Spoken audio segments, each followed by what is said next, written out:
sometimes, and in many of the instances and times, it's actually through your action, helping somebody else, the result will be the same. Meaning, people don't know you, people don't recognize you, but you were an integral part of the success that someone else achieved. And in the sight of Allah subhanahu wa ta'ala, you will get the same reward.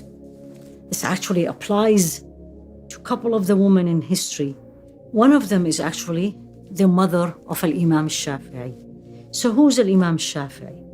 Famous scholar of Islam and one of the founders of the fourth school of thoughts of fiqh.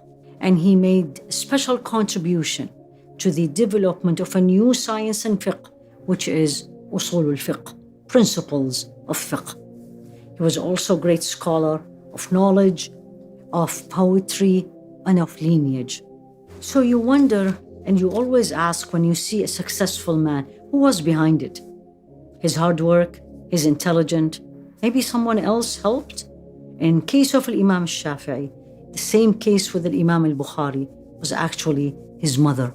He actually grew up as an orphan, and his mother, Fatima Binte Obaidillah, al-Azadiyah, she was actually from Gaza.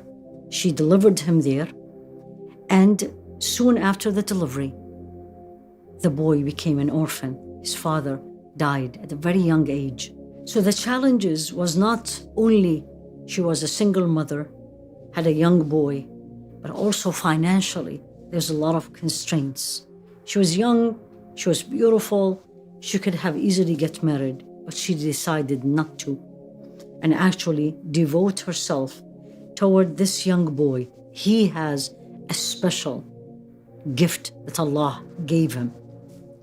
And because he was such an intelligent boy and full of potentials to become a knowledgeable man, and she saw that in him from a young age, she devoted that she is going to support this boy, and she is going to do everything she can to get him to where she thinks he can. And the first thing she did, she moved out from Palestine and she came to Mecca. Why is that? Because Mecca was the place where all the famous scholars lived there, and she wanted him to learn from the source. So she decided to take him to Mecca to spend time with the most famous and knowledgeable scholars. She traveled. In these harsh days, you can imagine how inconvenient circumstances were to travel. A woman, single, with her son, and it's not even safe was for her. But she did that because she believed in the cause, and she believed that this son will need that support, and she believed that Islamic education and make him a scholar is something very dear to her, important and needed. They were very poor, to the point she couldn't afford paying for a school, and reports say she couldn't even afford buying him a piece of paper. And one time he came to her asking her to buy him papers, and she said, "I don't have it. Let's work on your memory, so you will use your memory as a paper." And this is one of the uniqueness and extraordinary ability of Imam Shafi'i, that he was described as his memory as photographic memory. His mother, Fatima, as I said, doesn't have a lot of money, but she would collect whatever she can, and she will give him and help him. He complained one day to her that they are not taking him seriously because he is not a paid student. Subhanallah. So she advised him, look at the support a mother, and look at the impact a mother can do to a son. And she told him, you can do it. They will take you seriously. Show them your ability, extra ability. Help the other students so they see it in you. And didn't take that long. They did see that, and they accepted him with a full scholar. Imam Ibn Hajar say that Imam Shafi'i mother, Fatima, was one of the great worshippers of Allah. This is for all of us to learn. Extraordinary things comes from Allah, and we need to be connected to Him, so He bestowed this on us. Imam ibn Hajar keeps saying she was the central role in Imam Shafi'i life as he grew up without his father.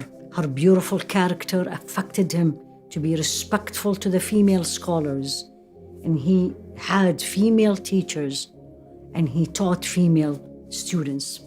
Most famous narration of Imam Shafi'i mother was when she was with another woman once invited by a judge to the court as a witness, and the judge divided them. And then she quoted a verse from the Quran, which is in Surah Al-Baqarah, that you cannot do that. We need 2 woman witnesses. And he brought them back together.